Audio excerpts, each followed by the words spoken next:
మీ ఎలాంటి వ్యాపార ప్రకటనలకైనా వెంటనే మా ఛానల్ సంప్రదించండి. యా కుక్షి వివరే కృత్వా స్వయం రక్షతి సర్వతః నమామి జననీం దేవీం పరాం ప్రకృతి రూపిణీం కృచ్ఛేన మహతా దేవ్యా ధారితోహం యథోదరే తత్ప్రసాదాత్ జగద్దృష్టం మాతర్నిత్యం నమోస్తుతే పృథివ్యా యాని తీర్థాని సాగరాదీని పర్వతః వసంతి యత్ర తాం నౌమి మాతరం భూతిహేతవే. మాతృదేవో భవ పితృదేవో భవ. ఇప్పుడు మనము జూన్ నెల 2026 సంవత్సరంలో గోచార ఫలితాలు ద్వాదశ రాశుల వారికి ఏ విధంగా ఉంటాయో తెలుసుకునే ప్రయత్నం చేద్దాము. అది కూడా సశాస్త్రీయంగా. ఇందులో నా కల్పనను కానీ మిమ్మల్ని ఇంప్రెస్ చేయడానికి అబద్ధాలు కానీ కోతలకు ఇటువంటి ఉంటారు మామూలుగా వాడుక పదంలో, అలాంటివి ఏమీ ఉండవండి. శాస్త్రం ఎంతవరకు చెప్పిందో అంతవరకు మాత్రమే చెప్తాం. మిమ్మల్ని ఇంప్రెస్ చేయడానికి కానీ లేదా మిమ్మల్ని బాధ పెట్టేసి భయపెట్టేసి ఏవో జపాలు తపాలు చెయ్యాలి అనేటటువంటి తాపత్రయం కూడా ఏమీ లేదు. శాస్త్రం ఎంతవరకు అంతవరకు మనం చెప్పడం జరుగుతుంది. ఇది కేవలం గోచారం మాత్రమే.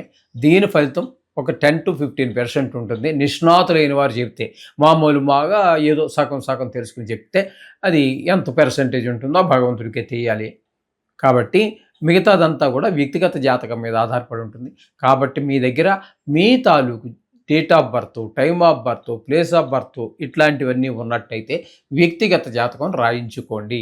అది 100కి 75% జరుగుతుంది. ఇంకా 10%, 15% ఆ భగవంతుడి చేతిలోనే ఉంటుంది. అంచేత దీనికి మీరు ఏదో ప్రిఫరెన్స్ ఇచ్చేయక్కర్లేదు. ఈ యూట్యూబ్లో చూసి చాలామంది ఫోన్ చేస్తున్నారు. చాలామంది గురువుగారు మీరు ఒక్కరేటి చెప్తున్నారు, అందరూనేమో ఏదో నీకు లక్షలు వస్తాయి, కోట్లు వస్తాయి. ఏమీ రావు నాయన, నీకు కోటి రాదు, లక్ష కూడా రాదు. అంచేత అటువంటివేమి నువ్వు భ్రమలు పెట్టుకోవద్దు. నీ శ్రమను నువ్వు నమ్ముకో, దేవుణ్ణి నమ్ముకో, నీ శ్రమను నమ్ముకో, నిన్ను నువ్వు నమ్ముకో. ఇది నేను చెప్పదలుచుకున్నది. అంటే గోచారం ఏంటంటే, ఈ గ్రహాలు ఏంటంటే మనకి రాబోయేదాన్ని సూచిస్తుంది. అది ఎప్పుడు నాకు పూర్తిగా తెలిస్తే మీకు నేను సూచించగలను. నాకే ఏమీ తెలియకపోతే నేనేం చెప్పాలి? ఏదో కథ చెప్పాలి. అంచేత వాటి మీద పెద్దగా ఆధారపడకండి. వ్యక్తిగత జాతకం మీద ఎక్కువ ఆధారపడండి. అది చాలా వరకు నిష్ణాతులు కావాలి. దానికి కూడా గోచారానికే కాదు, జాతకం రాయాలని కూడా నిష్ణాతులైన వారు ఉంటేనే మాత్రమే జరిగే అవకాశం ఉంటుంది. ఇది గమనించగలరు. ఓకే, ఇప్పుడు సింహరాశి వారికి జూన్ నెల 2026 సంవత్సరంలో గోచార ఫలితాలు ఏ విధంగా ఉంటాయో సశాస్త్రీయమైన పద్ధతిలో మనం తెలుసుకునేటువంటి ప్రయత్నం చేద్దాము. జన్మంలోనే కేతువు యోగించజాలడు. అందులోకి దుష్టగ్రహాలలో ఇది కూడా ఒక గ్రహము కాబట్టి ఇక్కడ ఎక్కువగా మరింత చెడు ప్రవర్తన వైపు, చెడు ఆలోచనల వైపు, మంత్ర తాంత్రిక విద్యల వైపు మనసు ఎక్కువగా ఆకర్షితులవుతూ ఉంటారు కేతుగ్రహం జన్మంలో ఉంటే. అలాగే సప్తమంలో ఎప్పుడైతే జన్మంలో కేతు ఉన్నాడో ఆటోమేటిక్గా 180 డిగ్రీల్లో రాహు ఉంటాడు. సప్తమ స్థానంలో అప్పుడు సప్తమ స్థానం అవుతుంది అది. కాబట్టి సప్తమ స్థానంలో రాహు ఉండటం వల్ల భార్యాభర్తల మధ్యన విభేదాలు, అలాగే జాయింట్ వ్యాపారం అంటే భాగస్వామ్యంలో వ్యాపారం చేసేవారి మధ్యన కూడా సరి అయినటువంటి అవగాహన లేకపోవటం, తద్వారా వ్యాపారం కొంచెం మందగించడం లాంటి అవకాశాలు ఉంటాయి. ఇది గమనించుకోండి. ఇకపోతే అష్టమ స్థానంలో అంటే మీనరాశిలో శని భగవాన్ యొక్క సంచారం జరుగుతోంది. అష్టమ స్థానంలో శని ఆయుకారకుడు ఆయుస్థానంలో ఉండటం అనేటటువంటిది కూడా చెడు ప్రభావాన్ని చూపిస్తుంది. దీన్ని అష్టమ శని అని కూడా అంటారు. శని అర్ధాష్టమ, అష్టమ, 7.5 అంటే 7.5 అంటే 3 రాసుల్లో సంచారం. మొత్తంగా 5 రాసుల్లో బాగా విపరీతంగా బాధిస్తాడు. ఆయన యోగించేది కేవలము 3 రాసుల్లో మాత్రమే యోగిస్తాడు. ఇక్కడ అష్టమ శని కాబట్టి ఇది కూడా చాలా వీరు కూడా వీలైతే ఇది సంవత్సరం అంతా ఉండేటటువంటి కాలమే కాబట్టి ఇక్కడ వీలైతే శనికి జపహోమాదులు చేయించుకోవటం అవసరం ఆర్థిక పరిస్థితిని బట్టి.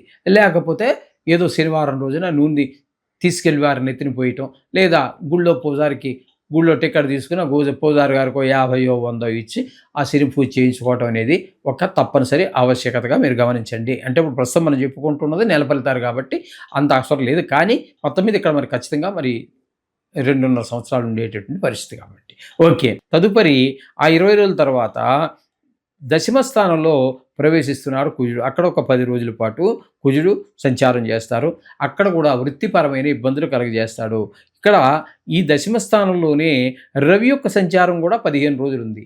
ఇక్కడ కుజుడు మనకి ఉద్యోగ విషయంలో ఎంత ఇబ్బందులు కలిగిస్తూ ఉన్నాడో, ఇక్కడ రవి 15 రోజులు దశమ స్థానంలో ఉండి ఉద్యోగ విషయంలో ప్రమోషన్ రావటము, లేకపోతే నిరుద్యోగంగా ఉండి ఉద్యోగ ప్రయత్నాలు చేస్తూ ఉన్నట్టయితే వారికి ఉద్యోగం చిన్నదో పెద్దదో గవర్నమెంటో గవర్నమెంట్ది కావచ్చు, లేకపోతే ప్రైవేట్ది కావచ్చు, ఏదో ఒక వృత్తి దొరుకుతుంది అనడంలో సందేహం లేదు ఈ రవి ఉన్నటువంటి 15 రోజుల్లో.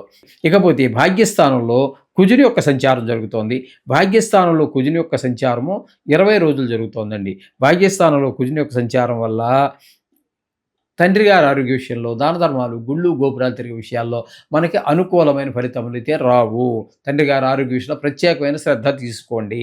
తదుపరి మనం ఇక్కడ తీసుకున్నట్టయితే ఏకాదశి స్థానంలో గురువు ఒక్కరోజు ఉన్నాడు, యోగిస్తాడు. ఏకాదశి స్థానంలో ఏ గ్రహం ఉన్నా యోగిస్తుందని మనం పూర్వకాలం నుంచే మనం చెప్పుకుంటూనే వస్తూ ఉన్నాం. ఇక్కడ శుక్రుడు 8 రోజులు ఉన్నాడు, అయినా యోగిస్తాడు. ఇది లాభస్థానం కాబట్టి ధనానికి ఎట్టి పరిస్థితుల్లో లోటు రానివ్వడు. బుధుడు 22 రోజులు ఉంటున్నాడు. బుధుడు కూడా 22 రోజులు మనకి ధనానికి ఏ లోటు రానివ్వకుండా చేస్తాడు. అలాగే రవి 16 తారీఖు నుంచి నెలాఖరు వరకు ఉంటాడు. అంటే 15 రోజుల పాటు ఈయన ఉన్నారు. ఇక్కడ ఉన్నటువంటి గురువు అయితే ఒక్కరోజు, శుక్రుడు, బుధుడు, రవి కూడా మనకి యోగకారకులే అవుతున్నారు. అయితే శుక్రుడు 8 రోజులు మాత్రమే ఉన్నాడు కాబట్టి అక్కడి నుంచి శుక్రుడు ఏం చేస్తాడు, వ్యయ స్థానంలోకి వచ్చి 22 రోజులు సంచారం చేస్తున్నాడు కర్కాటకంలో. వ్యయ స్థానంలో కూడా యోగించేటటువంటి ఏకైక శుభగ్రహం శుక్రుడు ఒక్కడే. కాబట్టి శుక్రుడు మీకు వ్యయ స్థానంలో ఉన్నా కూడా మీకు ధన లాభం వస్తుంది. ధన వ్యయం కానీ ధన నష్టం కానీ జరగదు. ధన లాభం ఏది ముట్టుకున్నా ధన లాభమే. ఇట్లాంటి మంచి మంచి ఫలితాలన్నీ కూడా వ్యయ స్థానంలో ఇస్తాడు. గురువు 29 రోజులు వ్యయ స్థానంలో ఉన్నారు.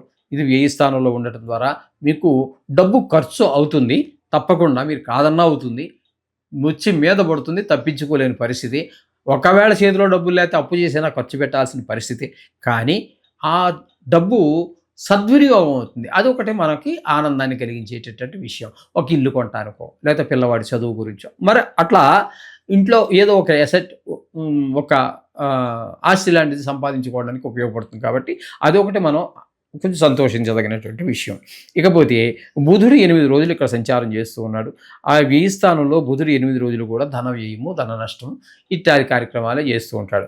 మొత్తంగా మనం ఈ యొక్క సింహరాశి వారికి చెప్పుకోవాలి అన్నట్టయితే మనకి శుక్రుడు పూర్తి అనుకూలుడు, అలాగే రవి ఒక పాక్షికంగా అనుకూలత తెలియజేస్తూ ఉన్నాడు. అలాగే బుధుడు పాక్షికంగా, శుక్రుడు మాత్రం పూర్తి అనుకూలుడు. అలాగే గురువు కూడా పూర్తి అని చెప్పడానికి లేదు, ఒకే ఒక్క రోజు మాత్రమే అనుకూలంగా ఉన్నాడు.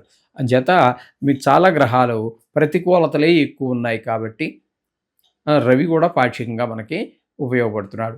అంచేత వీరు కూడా తగు జాగ్రత్తలు తీసుకోండి. ఇక్కడ ముఖ్యంగా వీళ్ళకి కూడా రాహువు, కేతువు, శని ఈ 3 గ్రహాలు మరీ ఎక్కువ బాధించే గ్రహాలు. జన్మంలో కేతువు కాబట్టి విఘ్నేశ్వరుడు, మామూలుగా మీరు నవగ్రహాలు జపాలు చేసుకుంటున్నారు, సంతోషం. శ్లోకాలు చదువుకుంటున్నారు, సంతోషం. లేదు గుడికి వెళ్ళి ప్రదర్శనలు చేస్తున్నారు, అది సంతోషం. కొంచెం విశేషంగా ఈ